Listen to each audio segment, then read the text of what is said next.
Почитувани представници на медиумите, почитувани граѓани на Република Северна Македонија. Следува редовната пресконференција на министерот за здравство доктор Венко Филипче. Тендерувар професор. Почитувани представници на медиумите, почитувани граѓани на Република Северна Македонија. Следува редовната пресконференција на министерот за здравство доктор Венко Филипче.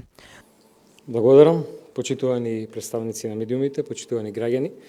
Дозволите да кажам најновите информации врска со состојбата на пациентите, новодиагностицираните пациенти, состојбата во повеќе институции и дел од мерките кои што ги превземаме во моментов во врска со COVID-19 вирусот во нашата земја.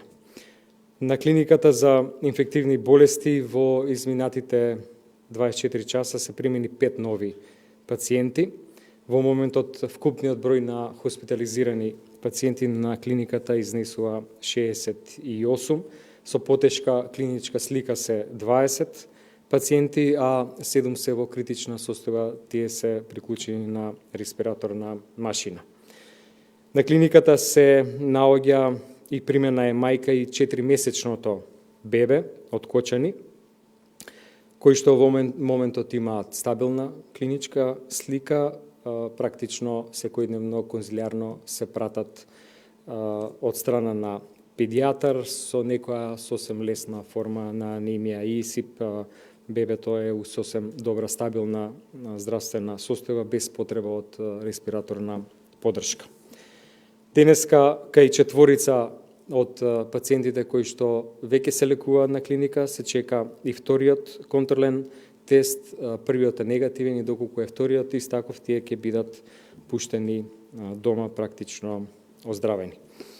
Во болницата 8 септември хоспитализирани се 25 пациенти, 5 од нив се во тешка состојба и тие се наоѓаат во делот за интензивно лекување приклучени на вештачка вентилација, односно на респираторна машина.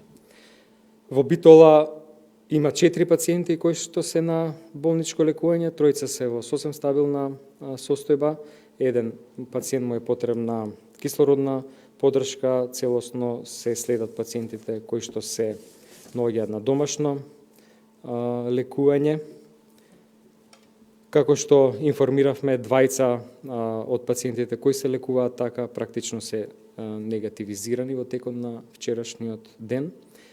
Во болницата во Штип четворица се пациенти на болнички третман во стабилна клиничка состојба, лесна форма на болеста. Дозволете да ги кажам податоците од изминатите 24 часа во однос на новодиагностицираните пациенти. Направени се 341 тестирање, регистрирани се 46 нови случаи позитивни на COVID-19, по градови во Скопје 12, во Куманово 13, во Прилеп 8, во Тетово 1, во Струга 2, во Велес 8 и по еден пациент во Кочани и во Пробиштип. До сега во земјава направени се вкупно 6571 тест од COVID-19. Денеска во Министерството за здравство се отвараат понудите за респираторни машини. Тоа е постапка која што пренос даваме на рокот на испорака, имајќи го предвид дека во овој момент на светскиот пазар практично ова е една огромна побарувачка на овие машини. Секоја земја има предизвик да стигне до истите. Во тек се и завршија повеќе постапки во однос на заштитна опрема, во однос на реагенси. Денеска почнува уште една постапка за набавка на 3000 реагенси за лабораторијата во Институтот за јавно здравје. Ние денеска објавивме и листата на донатори, како што објавивме, на сметката на која што се донира парични средства, собрани се близу 60 милиони денари. Сакам да изразам уште еднаш јавна благодарност до сите компании и поединци кои што донираа. Сите овие средства ќе бидат употребени у многу краток период за набавка на материјали во врска со третманот на овие пациенти. Сакам да кажам состојба во две институции за кои што сметам дека е битно јавноста да знае. Има еден притвореник во затворот во Шутка, кој што починал практично од срцев удар, немал симптоми, немал висока температура, примен таму на 8 минатиот месец, меѓутоа на обдукцијата после земјиот бриз тој е позитивен на вирусот и сега во овој момент се прават епидемиолошки анкети на сите кои што биле во близо контакт со него, после што ќе се превземат соодветни мерки за што ќе ја информираме јавноста. Во домот за стари лица во Битола примен е еден штитеник на 18-ти, една недела подоцна на инфективното оделение во клиничката болница во Битола поради зголемена температура. Понатаму во следните денови добиена потврда дека е брисот за COVID-19 позитивен.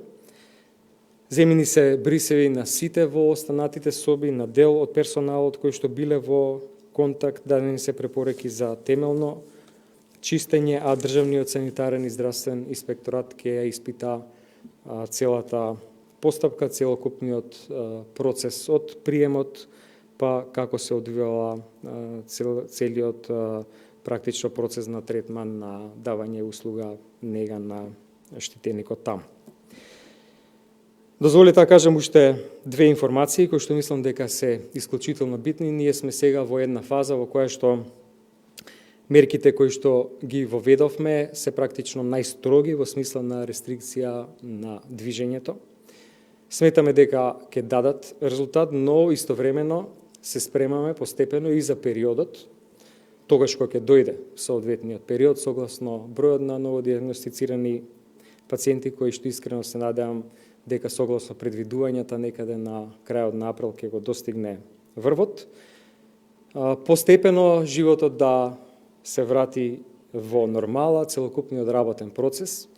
Сакам да упатаме на јасна порака дека нема да може така лесно целокупниот и работен процес, но и животот да се врати во нормала со истиот интензитет, имајќи го во предвид и искуството на некои други земји, дека и предвидувањата во исто време дека секогаш постои ризики за втор пик врв на диагностицирани пациенти. Во таа насока во период кој што следи во следната недела започнуваме интензивна комуникација со представници на стопанските комори, на кои што од наша страна, од страна на Комисијата за заразни болести, ќе им се даде јасна насока на економските оператори, на производствените капацитети, на рестораните, како треба нивниот работен процес да го организираат, за да тогаш во моментот кога ќе се одлучи дека е дојден моментот да се отстранат сите овие рестриктивни и ригорозни мерки, целокупниот тој процес постепено се врати во нормала. Сето тоа ќе се работи во овој период додека трајат сите овие мерки за кои што искрено веруваме дека ќе стават крај на патот на ширење на вирусот со цел да за кратко време после подигањето на мерките практично ние имаме ситуација во која што нема повторно да се соочиме со сериозен ризик од нагол наплив на пациенти, што сега успешно го избегнавме во смисла на број на пациенти кои што здравствениот систем може добро да ги менаџира, а крајна цел е да не се пренатрупаат, да не се преполнат болничките капацитети и креветите во сите установи. Дозволете на крајот да ги повикам граѓаните дека е сега исклучително важно да се почитуваат сите мерки, дека како поминуваат овие денови во кои што е воведена сериозна рестрикција во движењето, ние сме се поблиску до целта која што ја поставивме, а тоа е да го спречиме ширењето на вирусот и да го сочуваме нашето здравје. Сакам да се сите свесни дека ова е еден сериозен влог денес во подобро здравје, утре дека навремено воведовме мерки согласно диагностицираните пациенти стануваат тие се порестриктивни и ќе повторам, сметам дека го амортизиравме ударот врз здравствениот систем во нашата земја. Лекарите и останатите здравствени работници во ниеден момент не отстапија. Сметам дека сите граѓани треба да го следат примерот, да се даде поддршка, а тоа е да се почитуваат мерките.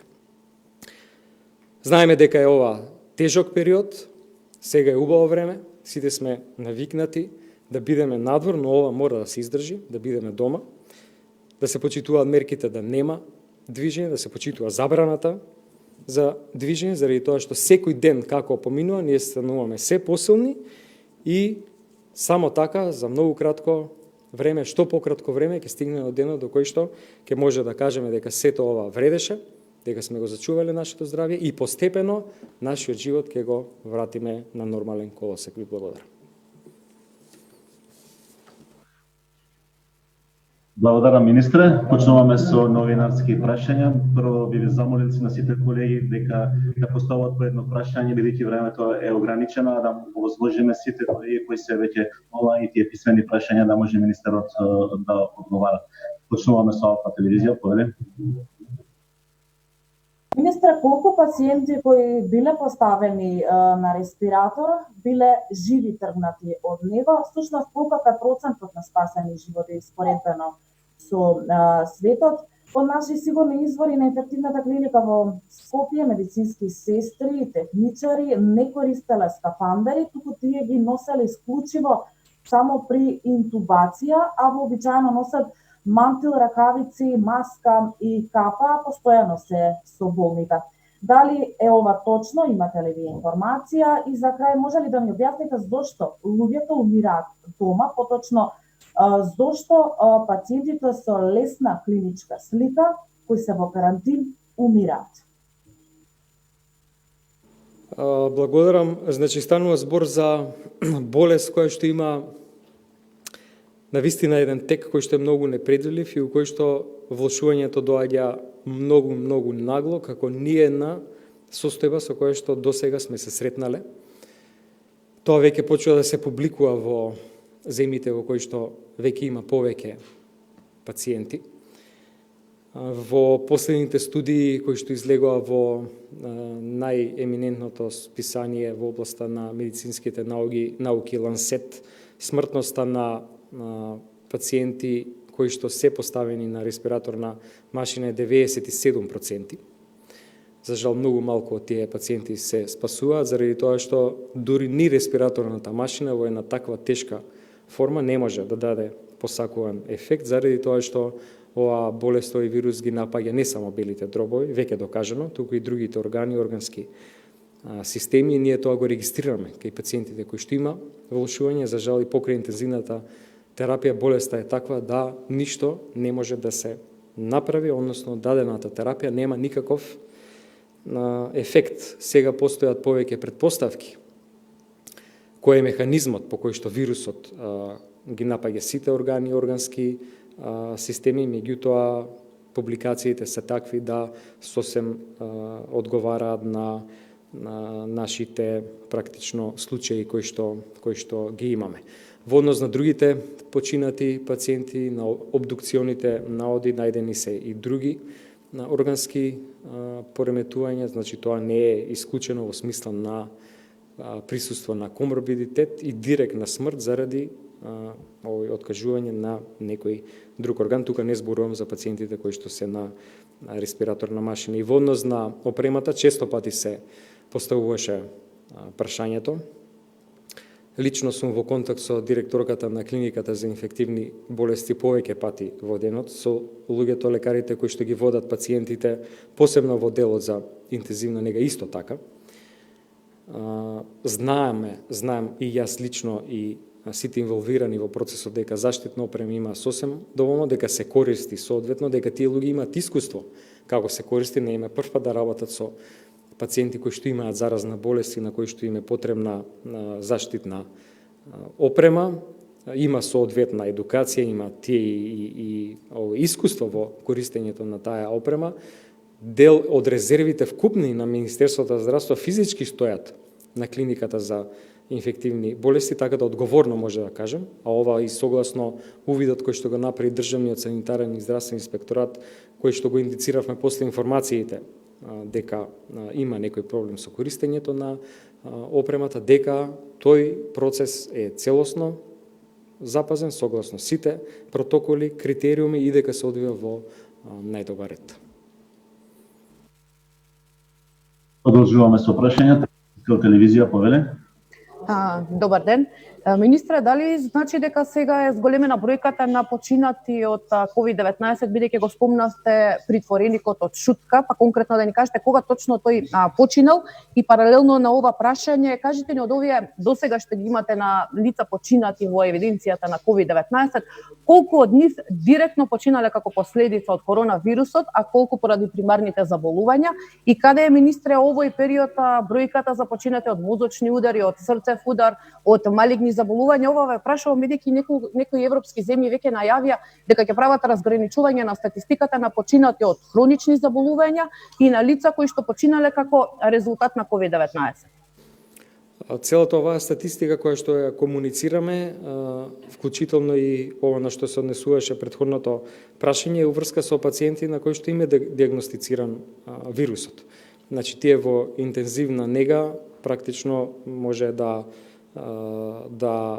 се на респираторна машина, да се на пролонгирана механичка вентилација, да во целокупниот тој процес практично страдаат сите органи, меѓутоа се носители на вирусот. Останатата статистика се сработува во сите други институции каде што се лекуваат останатите пациенти.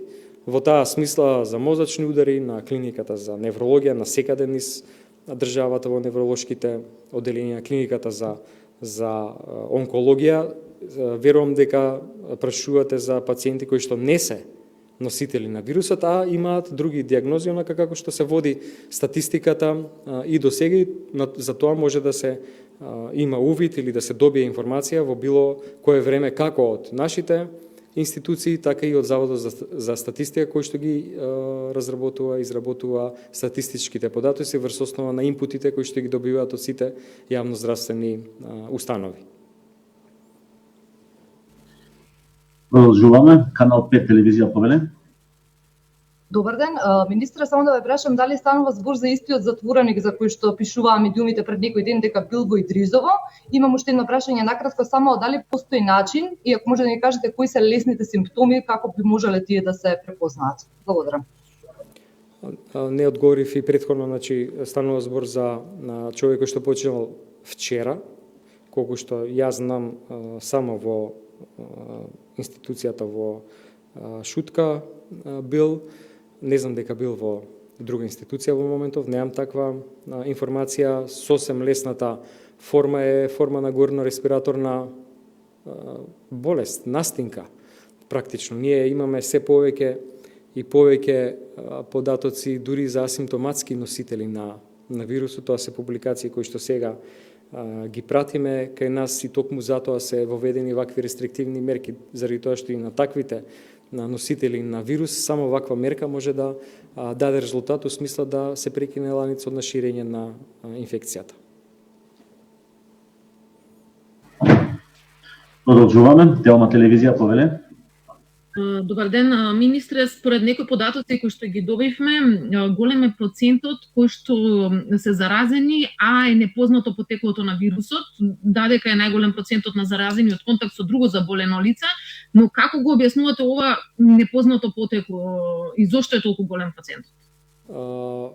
Станува збор за една бројка, некаде една шестина, би рекол, до една петина од вкупниот број на диагностицирани, кај кој што предпоставуваме дека овој механизмот кој што го спомнав претходно, заради тоа што во еден одреден момент може комотно да има пациент, граѓанин кој што е носител на вирусот, а е асимптоматски.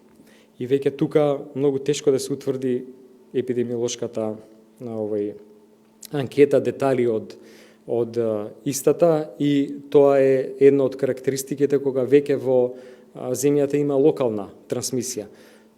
Токму затоа се, повторно ќе кажем, и овие мерки на социјална дистанца и рестрикција во движењата, сакајќи да и тие случаи практично ги ставиме во изолација, да ги спречиме и тие ланци на ширење на инфекцијата за кои што во овој момент не сме свесни дека дел од истиот се асимптоматски носители на вирусот.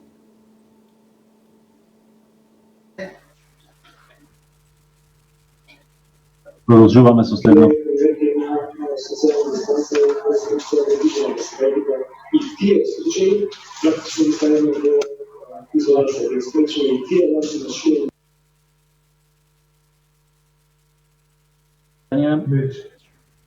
Нова ТВ повеле. Министре, дали се уште сметате дека изолацијата од 14 дена е доволна за потоа да не се направат тестови и да се бидејќи веќе имаме случаи каде што луѓе се излезени од самоизолација кои што биле во странство, а потоа тестот се покажал позитивен кај двајца од нив. Дали се уште сметате дека самоизолација од 14 дена е доволна или таа треба да се продолжи и дали се потребни тестови? И уште едно прашање, зошто во државен карантин не се ставаат сите заболени, зборувам за тие со полесна клиничка слика, бидејќи самите велите дека болеста има непредвидлив тек, да не ни се случува болни да не умираат по пат до болница во брзата помош.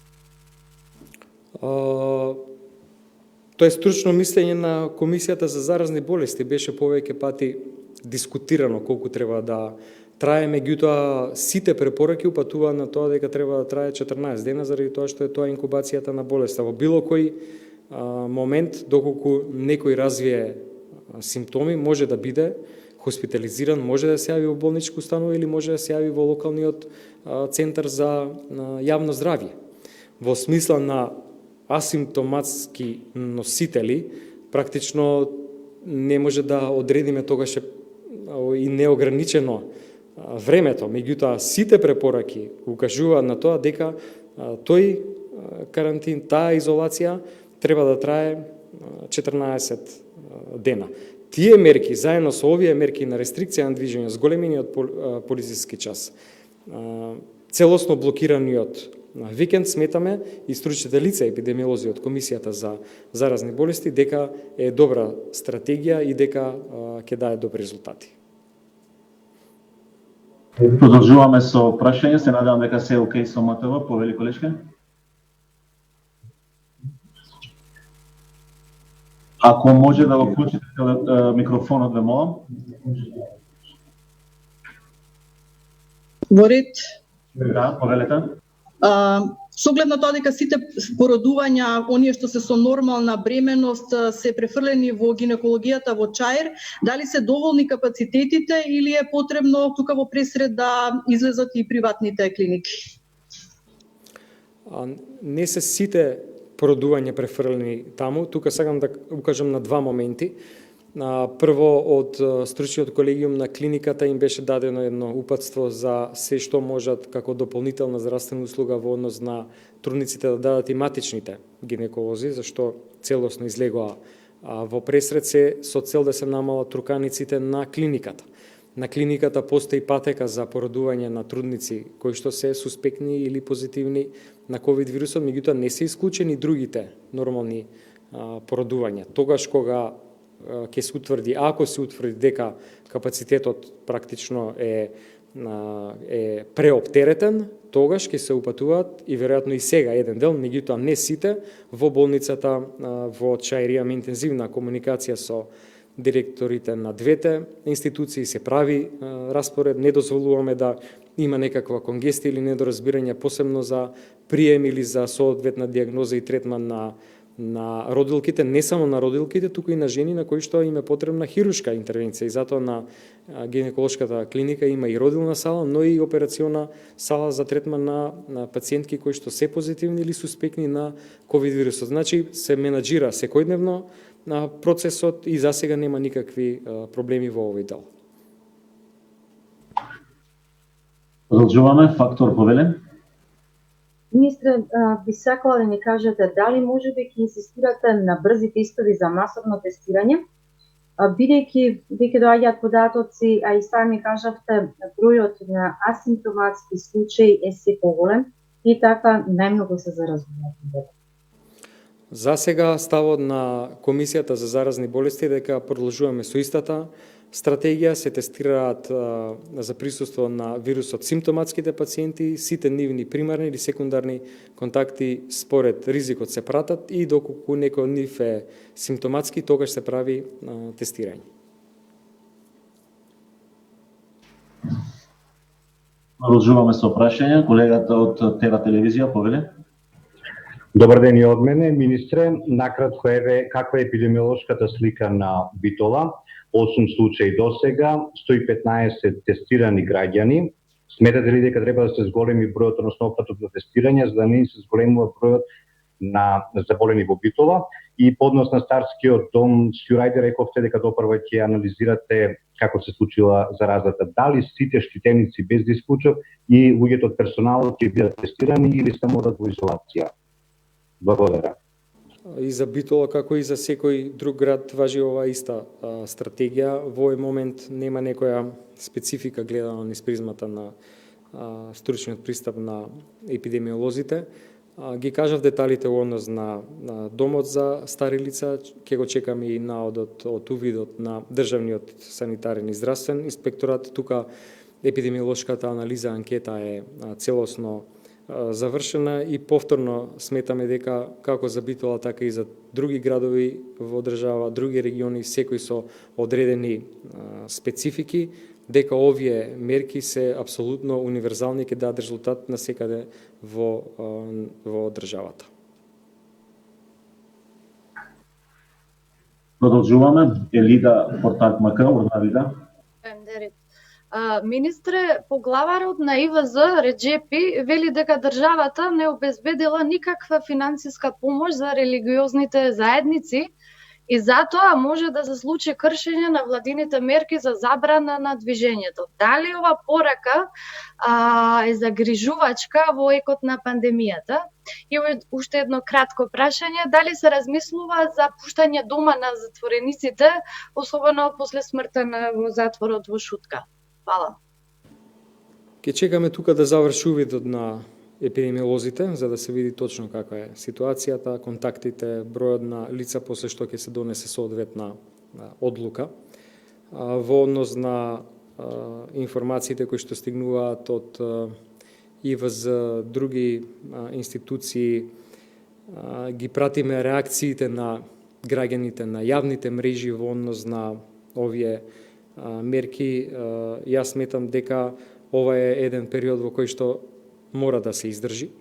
Ова се сериозни мерки за рестрикција, меѓутоа крајната цел е да се заштити здравјето на граѓаните. И јас верувам дека сите се свесни за сериозноста на ситуацијата, дека секој гледа низ призма на својот професионален, но и личен капацитет треба да се заложи максимално кон сите до кои што допира граѓани или групи на граѓани или фокус групи, дека овие мерки мора да се почитуваат, сите да се придржуваат до истите во склоп на сето тоа паралелно работи економскиот тим со мерките кои што се објавуваат. Еве ние со припрема на сите капацитети за нормализирање на животот тогаш кога ќе биде момент, меѓутоа сега е време сите да се стрпиме, да издржиме.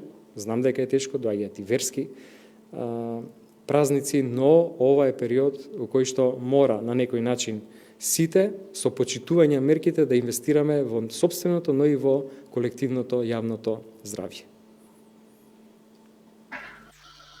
Продолжуваме со прашања. СБКМК, повелете. Министре, самите ве сега рековте дека на сила се најстроги мерки со цел да се спречи ширењето на COVID-19 и моето прашање е зошто со мерките не е вклучена забрана за работа за фризерските салони. Во Скопје конкретно можам да кажам дека голем број фризерски салони работат, а знаеме дека тука имаме близок контакт меѓу луѓето.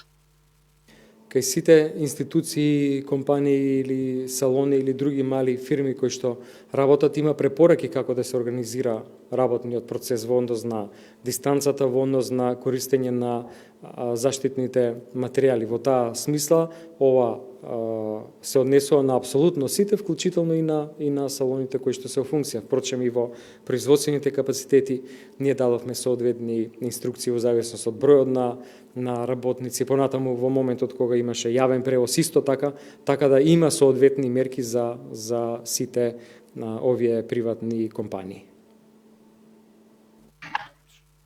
Продолжуваме. Слободен печат, повелете. Добар ден, министре. Јас ќе ве прашам околу мајката и 4-месечното бебе од Кочани, бидејќи сепак имаме за прв пат во Македонија случај на новороденче да биде заразено со COVID-19. Дали го знаете кластерот на ова семејство? Значи како тие се заразиле? Имам информација дека били во други здравствени институции, во Штип. Дали тоа повлекло некои мерки во тие здравствени институции? И второ, со оглед на тоа што наближуваат верските празници, Великден, например, дали треба да се очекуваат некои дополнителни рестриктивни мерки? Веќе за тоа има и шпекулации во јавност. Во однос на бебето, дозволете да ја погледнам епидемиолошката анкета, па да кажам конкретно сега во овој момент тие податоци ги немам, може да се направи увид. Битно е дека бебето е во добра состојба, не е респираторно загрозено, се консултира на педијатар, ќе се прати имунолошкиот статус понатаму, не сега, во следните неколку месеци, заради тоа што е тоа битно и во однос на пристапот за редовната вакцинација. Така да се надевам дека вака ќе продолжи и дека во периодот кој што следи со целокупниот пристап и двајцата ќе бидат практично ќе поминат, ќе надминат болеста. Во однос на празниците кои што се пред нас, тука ќе важи целосна рестрикција во движењето. Сметаме дека во тие празници за време на можност за такви собери многу тешко, доколку има дозволено движење, ќе може да се истото исконтролира, така да ставот ќе биде да важат истите мерки како за викенд. Продолжуваме со предпоследно прашање. Владимир, повеле. Министре, дали размислувате да ангажирате пензионирани лекари, посебно епидемиолози, кои можат да го зајакнат лекарскиот капацитет во оваа криза? И сакам да ве прашам, Државниот санитарен и здравствен инспекторат направи вонреден инспекцијски надзор во врска со починатото лице од Велес и при тоа констатира недостатоци во спроведеното лекување и постапката на транспорт на пациентот. Сега целиот овој случај во Министерството за здравство, што ќе преземете? Ќе се превземат соодветни мерки согласно наодите, исто како што преземавме во Охрид, истото важи за во апсолутно секоја здравствена институција кај што ќе се утврдат недостатоци. Пензионираните инфектолози пред се искомуницирани, дел од нив се навистина во пензионирани пред неколку години во добра кондиција, спремни да помогнат. За сега системот на ротација со лекари од другите јавноздравствени институции добро функционира. Немаме некаде институција пред се за оделение за инфективни болести, вклучително и клиниката каде има недостаток на кадар. Последно прашање, Габриела, канал 77, повели. Добар ден, министре. Прашањето е сега кога движењето е всушност ограничено, дополнително ограничено, дали се планира клиниката за онкологија да издава некакви потврди или пак документи за пациентите кои што примаат хемотерапија во Скопје, а се од внатрешноста, и што доколку наврши 16 часот додека се уште не успеале да се вратат дома, како ќе се реагира на ваквото движење? Не постои апсолутно никаква рестрикција во движењето на граѓаните, односно пациентите, кога нив им е потребна здравствена услуга. Без разлика дали е тоа кон хронична терапија, кон Институтот за онкологија за болни од малигни болести, кај матичен лекар ние дававме и распоред за работа, соодветна препорака и за матичните лекари, секундарното здравство, клиниките, исто така дека работниот процес тука се одвива апсолутно непречено и соодветен распоред за дежурства на аптеките, кој што го изготви Агенцијата за лекови со Фондот за здравствено осигурување по системот на дежурства во сите градови. Значи нема рестрикција на движење, нормално дека сето тоа ќе се одвива во најнормален процес, ред како што тоа би било и во нормални услови. Благодарам, министре. Имам уште неколку прашања. Почитуван министре, во време на пандемијата со коронавирусот, како функционира давањето на други здравствени услуги на граѓаните во земјава? Прашањето од Ал Джазира. Нема некакви проблеми, не сме се соочиле до сега, има некои прашања кои што произлегуваат со оглед на тоа што секоја институција има една посебна патека за движење на овие пациенти, целокупниот друг тек на третман на други пациенти се одвива нормално. Освен, тоа го повторуваме во неколку наврати, тие кои што имаат хронична состојба, нешто што одложување интервенцијата не може да предизвика компликација на здравствената состојба согласно одлуката на стручниот колегиум. Се направи прераспределба на пациентите тука кај што беше најголемата фреквенција и ударот, а тоа е болницата 8 септември и клиничкиот центар. Дел од пациентите кои што беа третирани во одделението за интензивна нега во болницата 8 септември се префрлија во клиниката за анестезија и реанимација за понатамошно интензивно лекување со цел овие капацитети целосно да бидат посветени исто како и инфективната клиника на третман на пациенти со ковид вирусот и во делот на интензивната нега. Тоа се прави во секојдневна координација помеѓу директорите на институциите, наша координација и надзор на целокупниот процес од Министерството, така да во таа смисла има сосем доволен број на кревети и интензивни легла за третман на овие пациенти, но и за третман на останатите пациенти. Со добра организација ние успеавме да овој систем третман на и другите нормално овој пациенти, тоа што е нормален тек на лекување, целосно се канализира и биде под контрола. Продолжуваме со прашање колку вкупно легла за интензивна нега има во Македонија и колку во Скопје, и дали знаете од каде потекнуваат имунолошките тестови кои се користат во болницата Систина?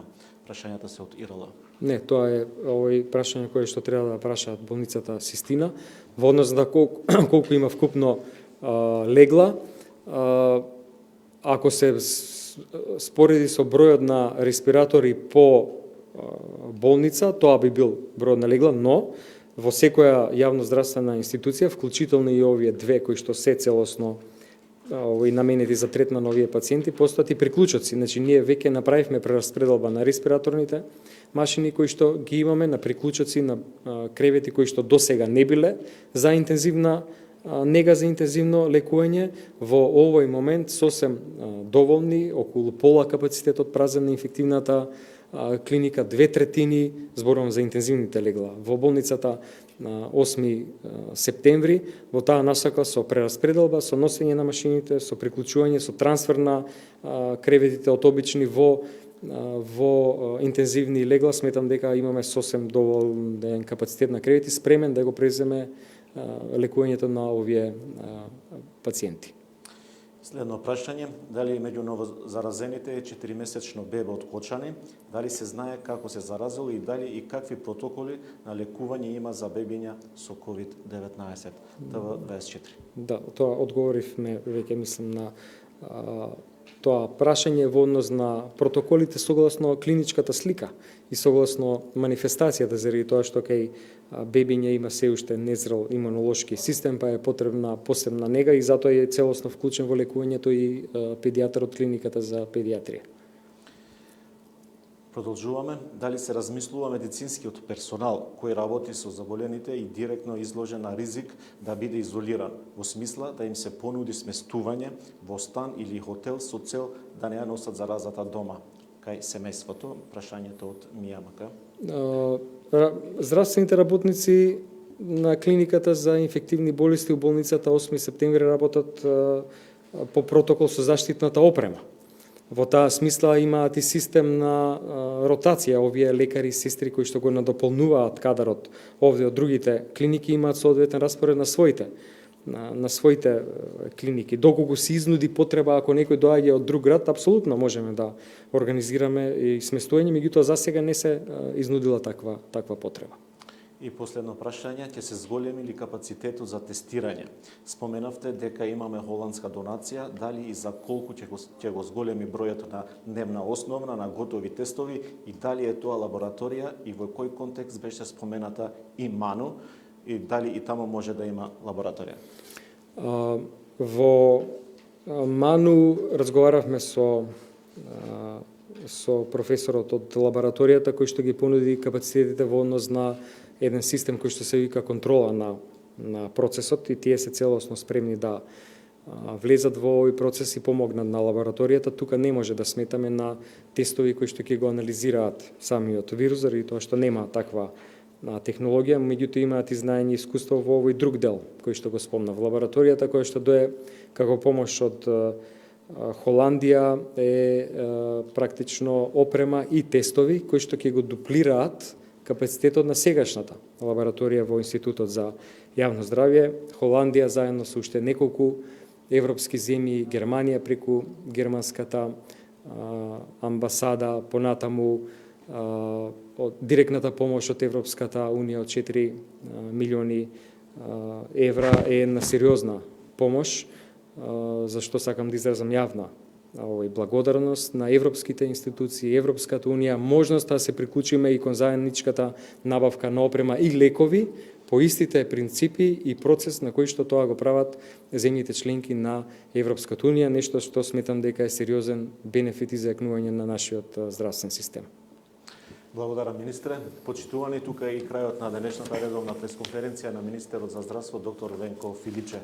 Останете дома и почитувајте ги сите препораки. Тандерувате уште да фунди конференција. Почитувани граѓани, овде беше крајот на редовната пресконференција на министерот за здравство. Останете дома и почитувајте ги сите препораки и мерки од компетентните институции. Пријатно.